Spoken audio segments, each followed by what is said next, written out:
Hello and welcome back to Polytoots. In today's lesson we're going to be taking a look at how to do a Toon shader, and I'll be using Amplify Shader Editor for this. So this is not a shader graph tutorial, and I should also mention, because a couple of people have been complaining about it, but Amplify Shader Editor is not free. It is a paid plugin, so just letting you know about that if you didn't already.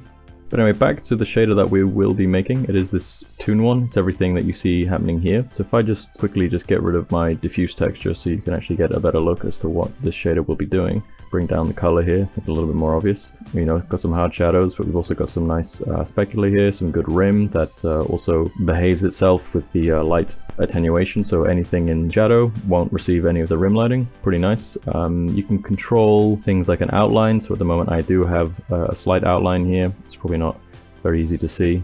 Obviously you can change the color of your character or the tint, and then just plug in a texture as well.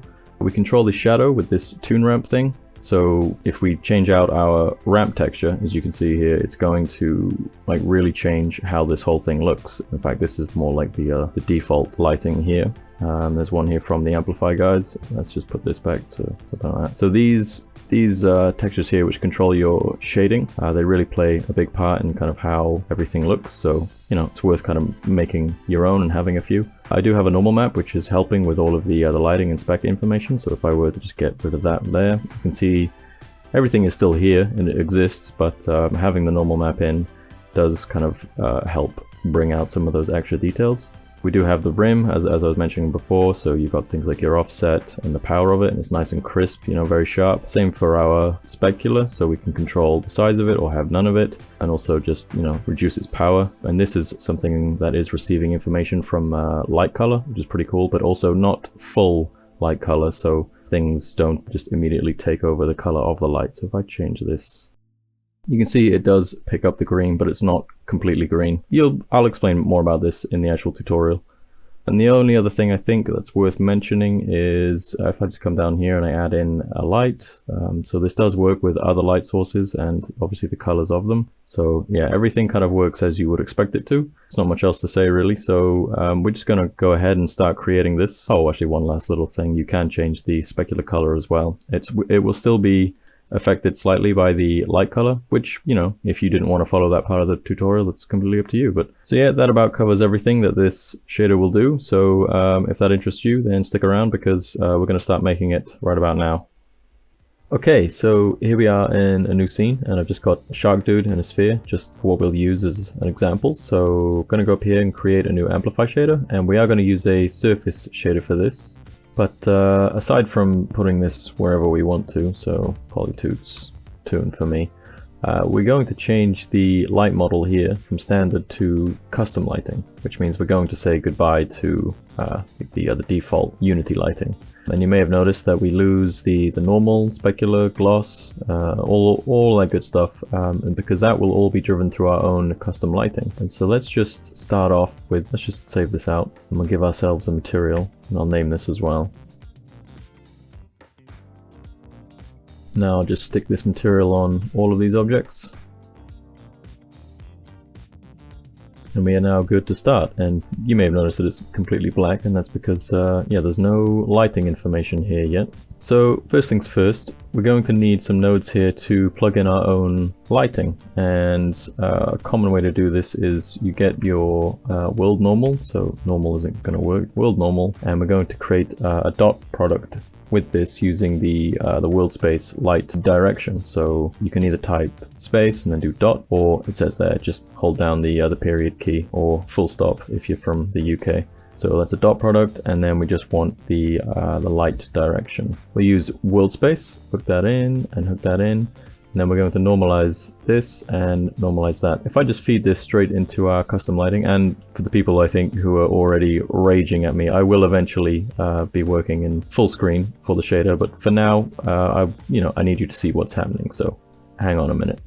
So let's just commit that. So you can see we have some pretty basic lighting. You know, there's no ambient lighting or anything. It's kind of just light and shadow. So still though, pretty cool. You know, we've just made our own.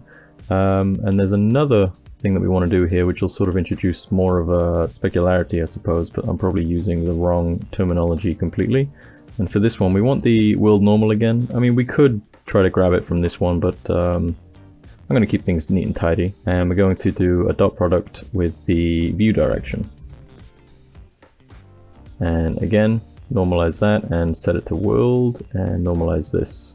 So we'll put these two together, and if I were to just put this into custom lighting, you can see this is, I don't entirely know how to explain it, but this is kind of what will drive our specular later on, and also our custom rim lighting. So you can see with this one, as we rotate around, it is getting brighter with the center of the view. So because like this is based on the view direction, whereas this one is based on the light direction. So as we rotate around here, the light appears to be changing because our view is changing, where with the other lighting, this is not changing because this is just showing us the light direction essentially. And so these two, they're pretty important, and we're going to make use of them. So what I'm going to do is actually just get a register node here. I'll expand now, might as well. And I'll put that in here, and I'll just call this one, you know, like normal light dir, that's a word, don't worry about it. And we'll get another register. I'm hitting the R key there, by the way, or you can just space and just type register local variable, and this one will be our normal view dir. Okay, pretty cool. We can take that out of there for now because we don't need it. We will eventually be plugging in our own normal map into these, but that is entirely optional. If you don't have a normal map, that's fine. So let's just press the C key while we hover over that, just to, I don't know, like normal.light, and then same again here, just to keep things neat and tidy. Alright, and I lied a bit. I am going to give this, you know, I'll make it so-so, but I do want to be seeing what's happening down here because that's going to help explain basically everything. So we might as well kind of just cut to the chase a bit, and we'll start immediately working on the shadow, because that's primarily like the main thing that stands out in a Toon shader. So what we're going to do is we have this register value here for our normal.light direction, and I'm going to get that, and if I do light direction, so that's the one I want. And what I'm going to do here is, for now, I'm just going to feed this straight into a texture node, and these are our UV coordinates basically. And we'll call this one Toon ramp. If you don't know why, that will make sense in a second. Let's get another register. I could just feed this straight into the custom lighting, but I won't. I'm going to keep it all neat and tidy. So this one, I'll just call this shadow because it is going to be our shadow. Make sure that's a property. That's all good. So let me just commit this. I'm just going to select my material here, and did I forget to make that a property? No, what I did forget to do was actually hook in the node up to anything, so well done me. So shadow into custom lighting, which is basically just this. So that's what I was saying, we could have just fed that into there, but I don't want to do that because that's going to get messy really quickly. So anyway, let's just have a look at this. And okay, yeah, so still there's no lighting information, but it wants a texture. So let's come over here and we'll say, I think I have lots of ramps. If I were to put in this one, which is just a gradient from black to white, you'll see that it actually looks exactly the same as not having a texture, like when we didn't use this at all. But you can do your own ramps basically to control how the light and the shadow looks. So, you know, in this particular texture, it's very sharp, very contrasty, and so that's what you get reflected on your model. There's one here which I think comes from the Amplify guys, which is this one. So, you know, you can do some smooth stuff. Looks really, really nice. This is kind of where half of the magic happens, really. Like, your Toon shader can be quite simple, but it's really like the texture that you're inputting, like this ramp texture, that will really kind of make things stand out quite a lot. But yeah, so let's have a look at our directional light, because there is something I want to cover. So if I get this guy, and let's just rotate him, so it's kind of like front facing, and maybe a bit down. So you can see something a little bit off is happening here, in that we have this light pretty much beaming straight on this dude, and it sort of looks right, but at the same time sort of looks wrong, because the shadows are coming in too quickly. And so oftentimes what you'll see is a offset of sorts, and so that's what we're going to do. We have this node in here called scale and offset, and we're going to put down a float value. I'll make this a property for now with the correct value, just so we can play with it in the editor and you can see what's happening. And we'll put this value into both the scale and the offset, and then we'll feed our lighting over here into the top slot, which I'm not actually sure what that would be called, but either way, it's the top one. And this is now our new UVs. So if we just apply this, you can see now that the shadows, like the harsher ones, have been reined back a lot more. So this, you know, it makes a lot more sense here. And if you just kind of tweak this value here, you can see how it's controlling. You can see it also here on the cube. If we were to put it at 1, you know, it kind of pushes that light all the way back there. Put it at 0, it's going to obviously push it the other way. So we want it at about half, and that seems to be okay. We're getting, you know, the lighter shadows where we would expect them to be. Like the light is kind of front on, and so we're not getting any more shadows creeping up here, which we did when we didn't have this. And then the areas which are starting to get a little bit darker, like there's a nice bit up here, and then obviously back here, that's where we start seeing the other shades in my ramp. So that is just more accurate, essentially. And so we'll keep that as that, and we can actually just grab this and press the C key again to comment it. And so this is why I'm going to use a lot of these registers and gets, because a lot of this stuff, I'm going to end up moving it around a lot, and so, you know, it's better to have it like this. So while we're here now, what I will actually do is I will get in my texture of a normal map. So just holding the T key there to get the texture sample down, and default texture, change that to bump, make sure you do the unpack normal map. And we're just going to actually get another register, just this, like it's just this one node, nothing special. I will rename it though, normal map. And as I said before, this is totally optional. And I'm going to put that as normal. And for now, this isn't really going to make much sense because I'm going to hook this in here, even though they're really close to each other, but later on they might not be. So let's get our normal, plug that into there, and then get our normal again and plug that into there. So now what's going to happen is we're going to use normal map information to help with the shadows. And this one, we're not actually using this one yet, but we will, so we might as well prepare that. So let's just see what this looks like after I put in my normal map, of course. So there, you can see there's like an immediate change in the lighting information. And because now, if I get my directional light, start moving the light around a bit, you can see that it's picking up a lot of extra information that, you know, it doesn't actually exist in the mesh itself. Like we have all of this down here. If we take a look at the wireframe, that's not modeled in, that's just normal map information. And to drive that point home just quickly, if I just come here and just say none, you see it's gone. So hope that makes sense. So we're basically just, you know, using our normal map to help with the normals of the mesh. Okay, so let's give ourselves a little bit more space up here. So next up, we'll work on the albedo, which again is going to be very simple. Like if you've ever done albedo before, there's nothing different about this. With this custom lighting, it's mostly these sorts of things that are the most complicated parts. Everything else is kind of standard, although I do go a bit crazy with the spec later, but that's not for now. You don't need to worry about that. And I can press the 5 key, so we'll just get some color. And so we'll make these a property. I'll just call this tint, and then here is our diffuse or albedo or whatever you want to call it. And then we'll just multiply these together. And then again, I'm just going to register this as albedo.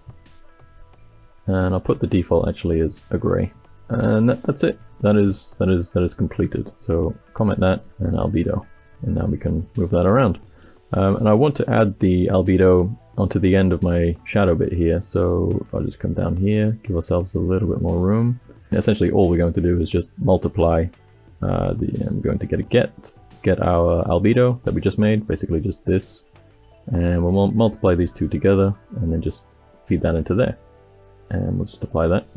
And yeah, not much exciting just happened. Now we have the color that we can obviously change. So, you know, pretty cool, I guess. And there is a slot there for the texture, but I'm going to leave that alone for now.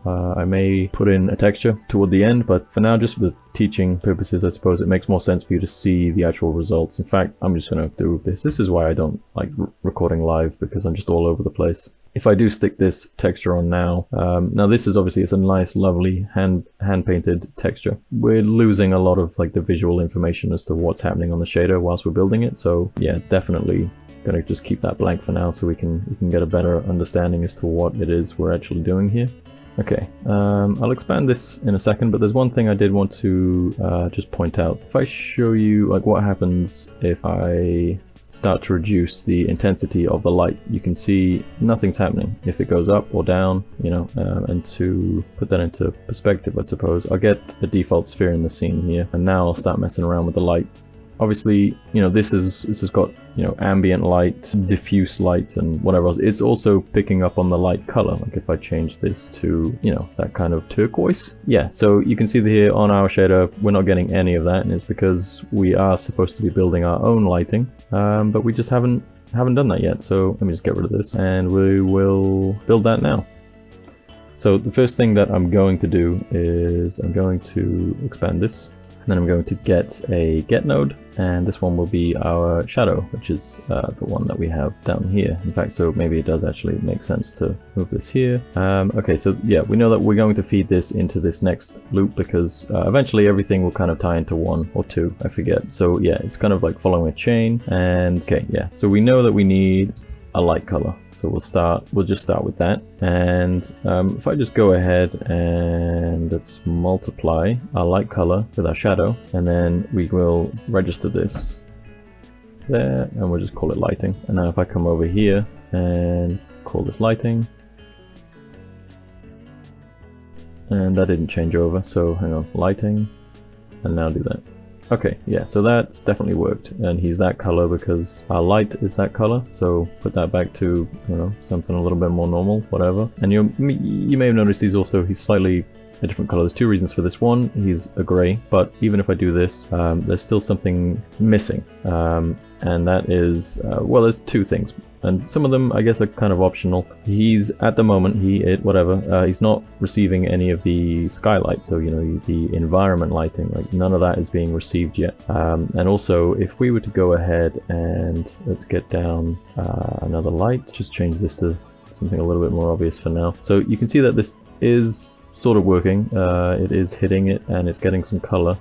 But if I were to bring this guy out a little bit and then bring him back in, you can see it's, you know, it's not like a gradual light increase. It's like the light just sort of comes on and then off depending if it's within range, which is obviously not what you want to happen really with you know, sort of external point lights. So I'll just keep that in the scene now just for testing. So there's two things that we want to add in. One is the environment lighting, and so we get that for the indirect diffuse light. And then the thing that will really help, like with the case of that point light and have it blend smoothly, is the light attenuation node. We'll add these two together. And also you may have noticed that there is a normal slot here on the indirect diffuse light. So while we're here, we might as well get our normal, and we'll throw that in there. And again, just in case you're forgetting, all that is just the normal map. In fact, I'll just comment that and I'll just say normal map. So we have indirect diffuse light, and we're adding that with the light attenuation, and then we just want to multiply our light color with this, and then we'll hook that into where the light color was being multiplied with our shadow. So now we have this instead, and we can probably just go ahead and grab all that and call this lighting. So let's have a look at what that does. Okay, so immediately something much nicer is happening. We can see that our point light, which is somewhere out there, it is hitting. It is receiving color, and it's not doing that weird cutoff stuff anymore. So it is actually coming in nicely. So it's not, you know, that on off. You can see it's just a gradual fade. And there I am again pointing at my screen. It happens every couple of videos. So yeah, pretty nice, pretty cool. It's definitely what you want from a light source. So just get rid of that. Let's see, you can't really have a Toon shader without an outline or without screwing up your comment. There we go. So if you come down into outline, and we'll just enable that. Now I do prefer my outlines to be post-processing effects, but just, you know, for a quick tutorial this will kind of do. We do definitely want to keep this as a low value. I can't remember how low. I'll go 0.02 or something. And my color by default, I'll have it slightly off black. And that's all you need to do here. If you just apply that change and then select your material, it will have the outline color and the width up here, which I guess for some reason doesn't keep the default one there, which is interesting. So there you go, 0.02, slightly off black. That's way too strong, so I don't know, 0.1 or something, and something like that. Yeah, So yeah, as I said, I do prefer to use post-process outlines because you do get this pretty annoying artifacts, because all it's essentially doing is pushing out an inverted version of your mesh with just like a flat color on it. So the results can get pretty weird. On, you know, simple geometry, it's often fine, but as things start to get, you know, like this, then you do end up with geometry going a bit, you know, a little bit strange. So let's get this guy back down to something easier to kind of see. Okay, so I need to start stopping. I need to stop starting all of my new sentences with okay, but okay. What we're going to do now is a rim lighting, and you could, if you wanted, just, you know, put down a Fresnel. In fact, if I just come over here quickly, I'll throw this straight into the debug and just apply that. You know, you end up with, you know, sort of immediate kind of rim lighting, and if you were to just throw in some float values here for, you know, scale and the power, and do some multiplications afterwards, you can get it pretty nice and pretty crisp and sharp. But I tried it this way first and I was not a fan, so so I did actually take a look at the Toon shader that the Amplify Shader guys have, and in fact I have no idea if I can even find that. I'll be back in a second. Okay, yeah, so here's theirs, which is, you know, it's nice, obviously. I would say they probably know what they're doing more than I do. They had this whole thing happening for their rim light. In fact, I guess you could probably just screenshot that and good to go. But I did find a slightly different way, which is always good, because that means nobody can accuse me of stealing, which is great. Let's just do it my way.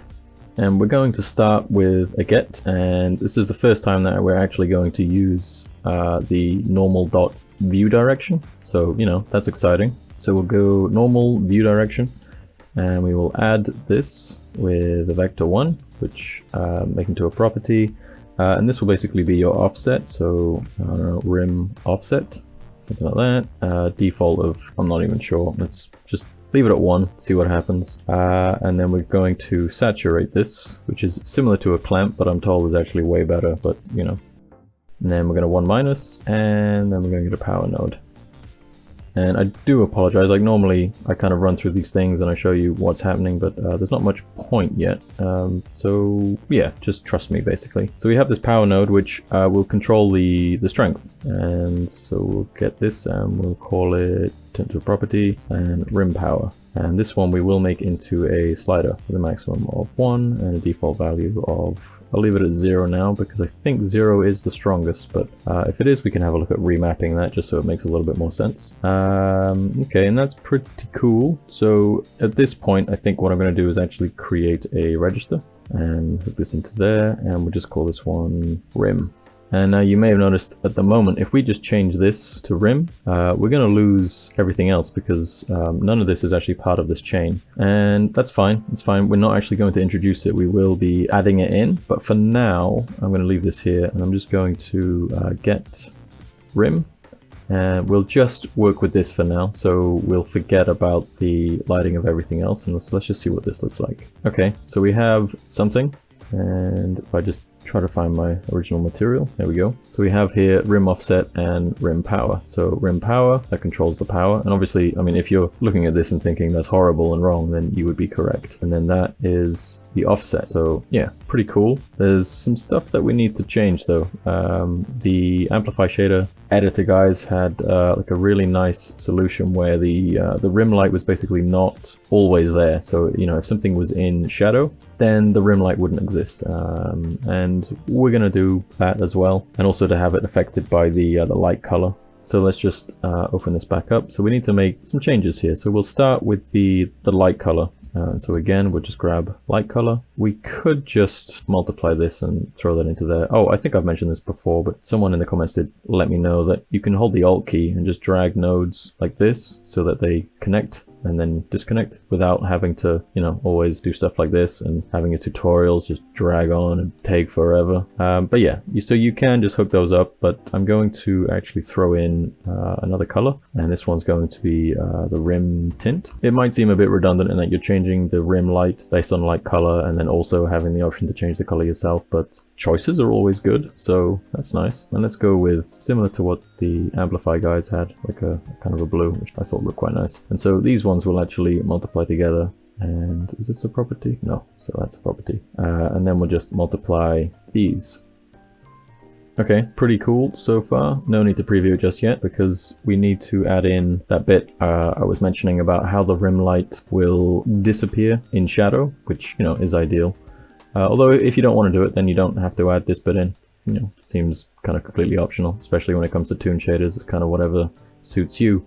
So for this, we're going to actually get the normal light direction, because if you remember this one up here, this is the one that controls the shadows and whatnot. So this is the one that controls light direction. So that's definitely, you know, a key component of what we would need if we wanted to mask something out based on light direction. And so it's pretty simple, very simple actually. We're just going to multiply this by a light attenuation. And again, I know there's one like right up here, we could just steal that, but I like to keep things organized. Yeah, I'm just going to multiply these together. Bada bing, bada boom. So from what I can tell, this seems to do pretty much the same thing as what the guys at Amplify have, just done in a different way. We'll just call this rim light. Yeah, everything makes sense. So let's just have a look at this. Okay, yeah, so bearing in mind we are only previewing the rim light here. We're not looking at our other lighting anymore. So yeah, you can see that we're getting the rim here and no rim down here because that's casting the shadow. And if we were to just actually go ahead and add these together, then it will make more sense, hopefully. Ooh, that looks a lot like I haven't saturated something. So let's have a look at my rim light. Alright, yeah, probably. So in between these two, we are almost certainly going to want to saturate. So that, and now we'll have a look. Okay, thank God. Yeah, that's all pretty cool. So let's have a look at our rim offset. You can make it, you know, as big or as small as you want. Yeah, the rim power, it is 0 is the strongest point, 1 is the weakest point, which is, you know, a little strange, but you can remap that if you want. Everything seems to be working okay, so let's grab our light. And so you can see there's a rim light here, not so much down there. And so if I were to start rotating that around, so now we get rim light here and none down here. Yeah, pretty cool. Okay, and again, I've started my sentence off with okay. We're now going to look at a little bit of specular. I'll show you what I got working for my specular. And so let's just start with view direction. And what we're going to do is we will add this with a world light position, which I guess is not spelt like that. If I just do light, okay, world space light position. So we'll add these two together, and from what the internet tells me, this is what you call a half vector, which is something that you need to do specular. But I mean, I'm just showing how stupid I am right now by not knowing the technical details of any of this. But you know, I'm only a professional. What can you expect? And we'll get a world normal, and again, it's wants a normal input. Well, it doesn't want; it's completely optional. Oh, also completely forgot. We'll normalize this. So that's normalized. That's normalized. We will get our normal, throw it into there, and we'll get a dot. And we'll just dot these two together. And now go with a power node. And we'll get a float. And I can't remember what to call this, so I'll just leave it as spec something. And then I'll rename it depending on what it does. Power, and now I'll use a smooth step. And this one I remember being pretty tricky. So I'm going to create a min and a max node here. And I'll make them properties for now. But it's going to be one of those things where, if you've watched any of my previous tutorials, this is not really a property that you want exposed. The only reason I'm making them visible now is so that we can tweak it to see what works. And then once we find the number that we like, we can just put those numbers back into here and then just hide them, basically, just to keep our material all nice and tidy. So yeah, so that's all cool, and then we will multiply this with another float property. This one, I'm pretty sure this one will be our spec intensity. Make this one a slider, because, you know, bada bing, bada boom. Hook those two together, so the smooth step into a multiply by the spec intensity. And let's get another multiply, and we will grab a light attenuation node. And I always seem to make these when they're right here, so I could just, but you know, again, nice and organized. And then let's put that into a register.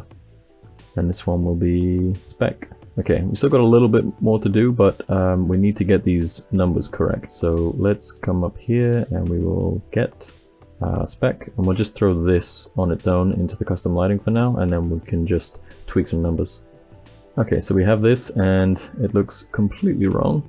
So let's see. Yeah, so we're definitely going to need to play with our min and max. If I just do 1 and 2, so yeah, you can see that, I mean, something is happening here, but probably not what we want. 5 and 6, spec intensity. So let's just always put the spec intensity up to 1.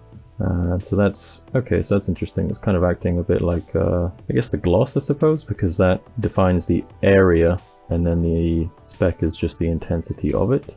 I don't know, something like that. And so what's happening here is basically this spec something node or float is what is producing the areas that we will, you know, allow to be shined. Oh my god, my English is wow. But then this min and max is what defines the sort of crispiness of it. Like you may have noticed, if we come down to quite a low value here, it does start to get a bit faded. But I imagine if we were to start playing with some numbers, so yeah, it's still a bit more crispy, but not as crispy, but we're starting to get into strange numbers here anyway. We don't really want to be going up to sort of 5 and 6. So I'm going to have a quick play around with this, speed through, try to find out what numbers work best. And then I'll be back when I find something that I like.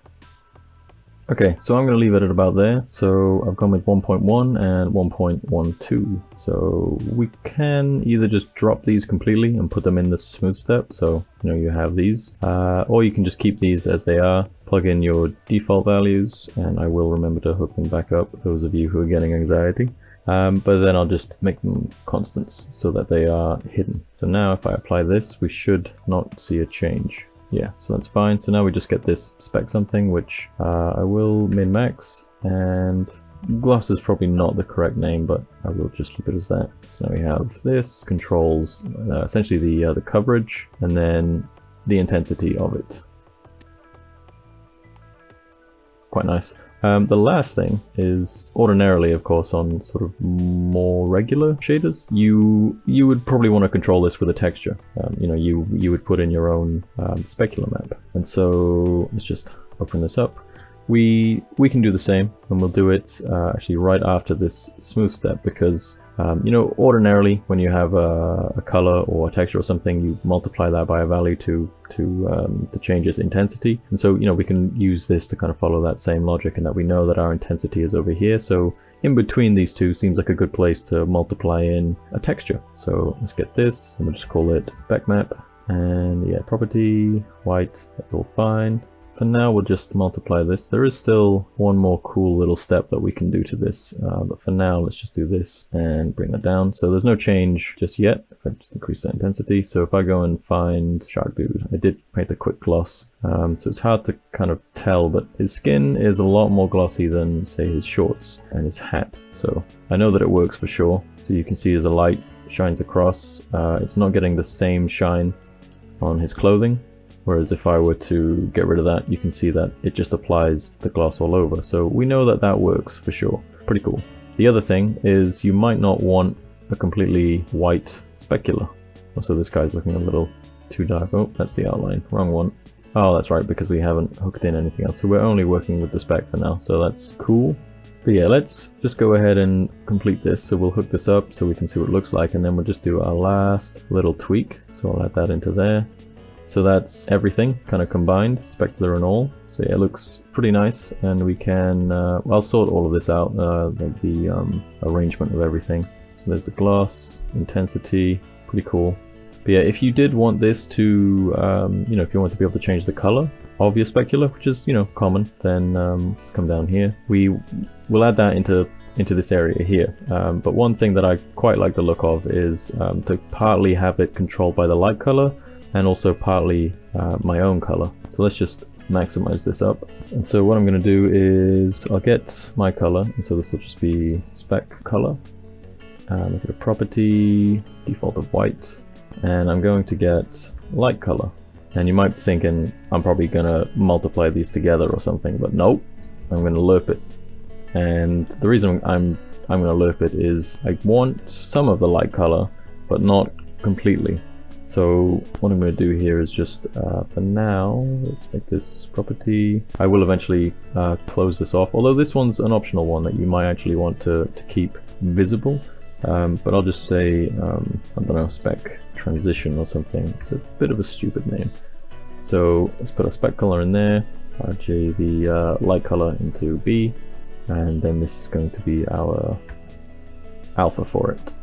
Basically the slider. So if it's full one way, I believe if it's full 0, it's going to be this. If it's full 1, it's going to be this. And so now we get to use the multiply. So multiply this with that, and then that becomes our new color. So let's go and take a look at this. Okay, so right now not much has changed. We should be able to change the color ourselves. So yeah, there's the spec color which you can alter. And then also if I change, or if we actually, no, let's just change this light. So if I change this light, you can see that the spec color actually stays the same level of whiteness that it was. And if I've lost my material again, where are you? If I take that up to 1, now the specular is drawing completely from the light color. And if I come down here, it ignores the light color.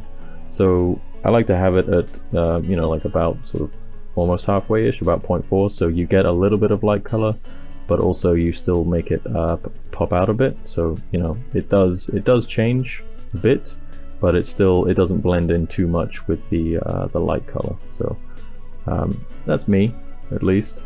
You know, it's up to you, whatever you want to do. So I'm going to take this slider that we made, and I'm just going to make it constant and give it a default value of 0.4, and then that is it. So it's a bit of a giant one right there, but we'll just call this spec, and that pretty much wraps it up. I do see that I have a float 0 here. Not entirely sure where that's coming from. Let's go and find out what that is. Oh, okay, yeah, that's the example I gave of the scale and offset, so that can definitely just be taken back to a constant. Okay, so yeah, pretty much done. I'm just going to quickly rearrange some of this. I like to have the albedo at the top. That looks fine. Yeah, so pretty cool. It's a nice little shader, and yeah, so I suppose now I can actually stick on an albedo. Obviously with this Toon shading stuff, it works better if you have like a flat color. I don't, so I just use that dude.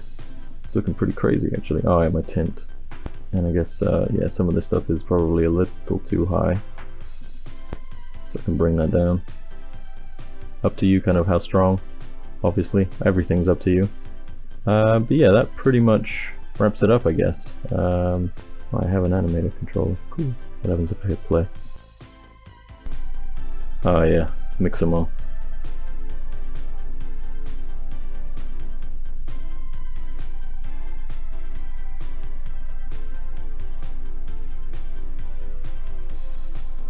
Oh, interesting. So yeah, that is everything, I believe. If not, I'm sure I'll edit in something that I've completely forgotten about. But yeah, for now, thank you very much for watching. I hope this has been a learning experience for you. It has been for me. But I will see you in the next one.